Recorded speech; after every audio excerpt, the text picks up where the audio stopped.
नमस्कार। मैं आपका दोस्त आप सभी का स्वागत करता हूं। Good morning, good afternoon, good evening. तो चलिए दोस्तों, आज का वीडियो जो है ये कि हम प्रिपरेशन कैसे करें। बहुत सारे लोग पूछते हैं कि मैं प्रिपरेशन कैसे करूं, कौन सा एग्ज़ाम देना पड़ेगा मर्चेंट नेवी में एडमिशन के लिए। जैसे मैंने आपको अपने प्रीवियस वीडियो में बताया हुआ है कि अगर आप एग्ज़ाम देते हैं तो आपको उनकी सिलेबस से पढ़नी पड़ेगी।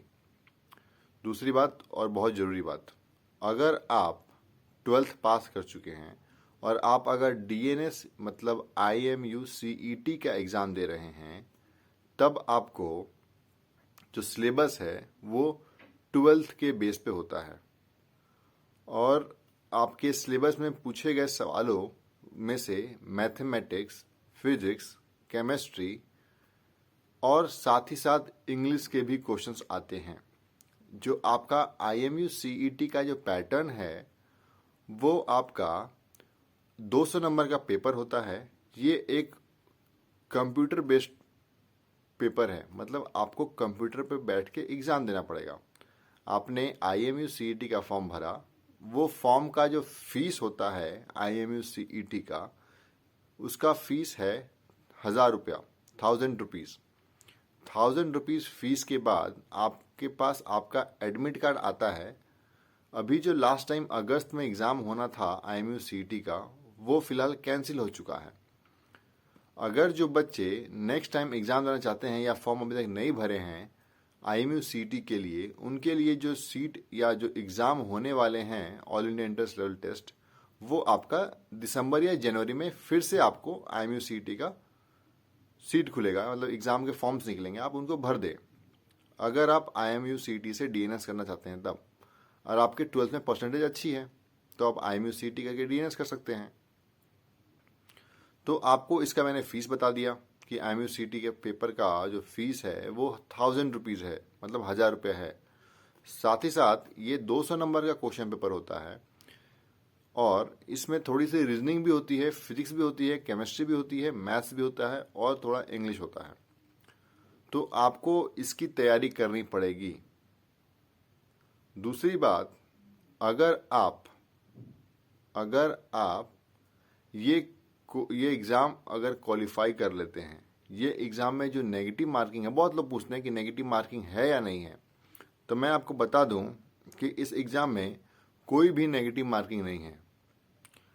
आपको ये पेपर पूरा अटेम्प्ट करना चाहिए। जब नेगेटिव मार्किंग नहीं है तो आप पूरा पेपर अटेम्प्ट करें, छोड़ने का कोई मतलब ही नहीं बनता है। दूसरी बात, ये पेपर क्वालिफाई करने के बाद आप जाके स्पॉन्सरशिप, जहाँ पे स्पॉन्सरशिप मिलता है, मतलब जहाँ पे बहुत सारी कंपनियाँ आती हैं स्पॉन्सरशिप देने के लिए, वहाँ पे जाके आप अपना स्पॉन्सरशिप के लिए अप्लाई करें।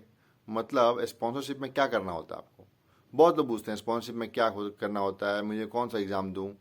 तो मैं आपको बता दूँ कि जब अपने IMU CET जब क्लियर कर लिया है तो जो उसका रिज़ल्ट है वो 1 हफ्ते के अंदर आ जाता है।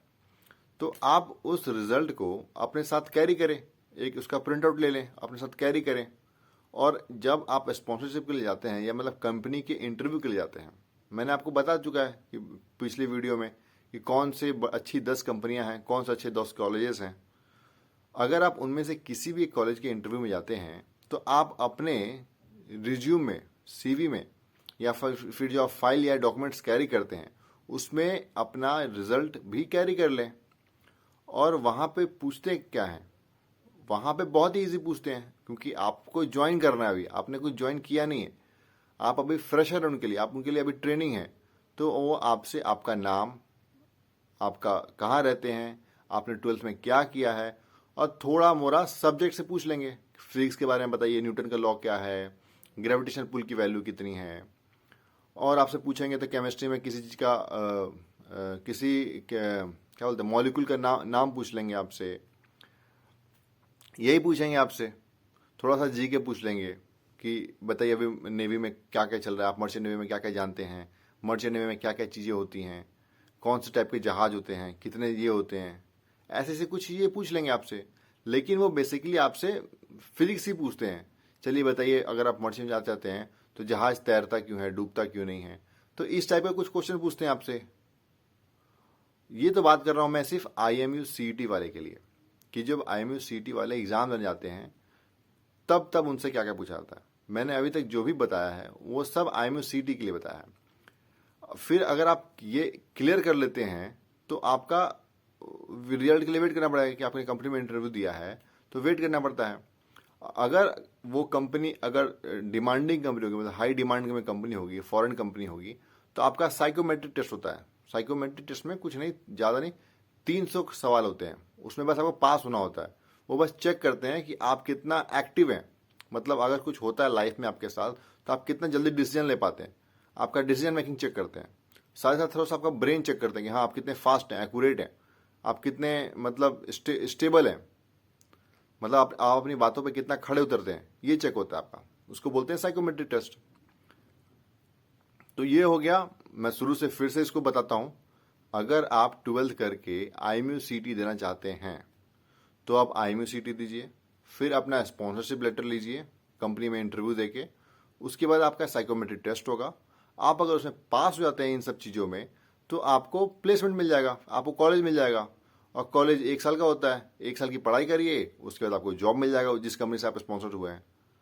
तो ये बड़ा सिंपल है DNS के लिए, और आप डायरेक्ट ऑफिसर बनते हैं। इसमें तो कोई दिक्कत ही नहीं है आपको।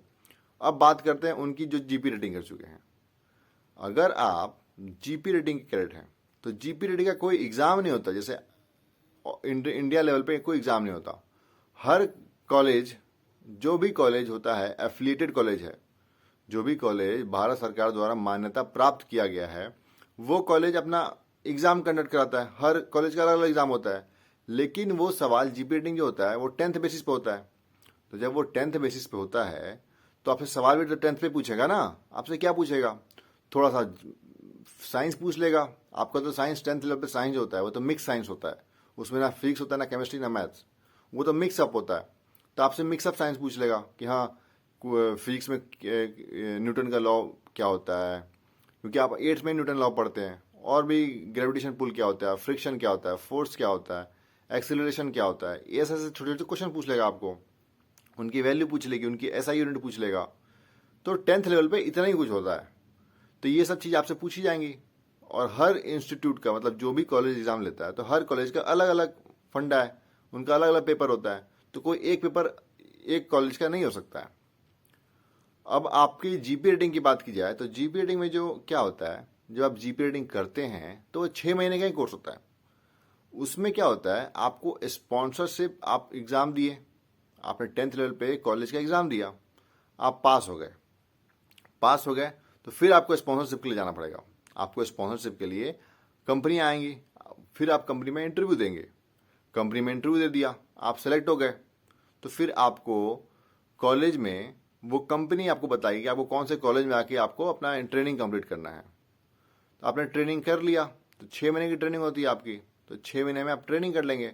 उसके बाद आपको जहाज मिल जाएगा, जिस कंपनी ने आपको स्पॉन्सर किया वो कंपनी आपको जहाज दे देगी।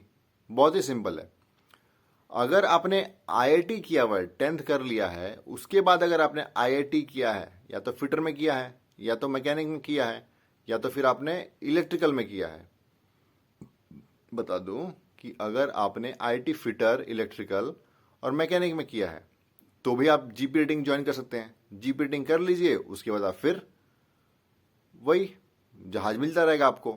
तो ये बहुत ही शॉर्ट है, बहुत ही मतलब क्या बोलूं, बहुत ही एक सिंपल स्टेप है, जो कि बहुत सारे लोगों ने कॉम्प्लिकेटेड कर रखा है इसको। तो ये एक बेसिक फंडा है कि आप मर्चेंट नेवी में कैसे जाएं, आपको कौन कौन सा एग्जाम देने हैं। चलिए दोस्तों, अगर आपने चैनल लाइक नहीं किया है तो कोई दिक्कत नहीं, सब्सक्राइब तो कर ही दीजिए कम से कम, और अपने दोस्तों को बताइए कि सब्सक्राइब करें चैनल को। ओके, धन्यवाद दोस्तों।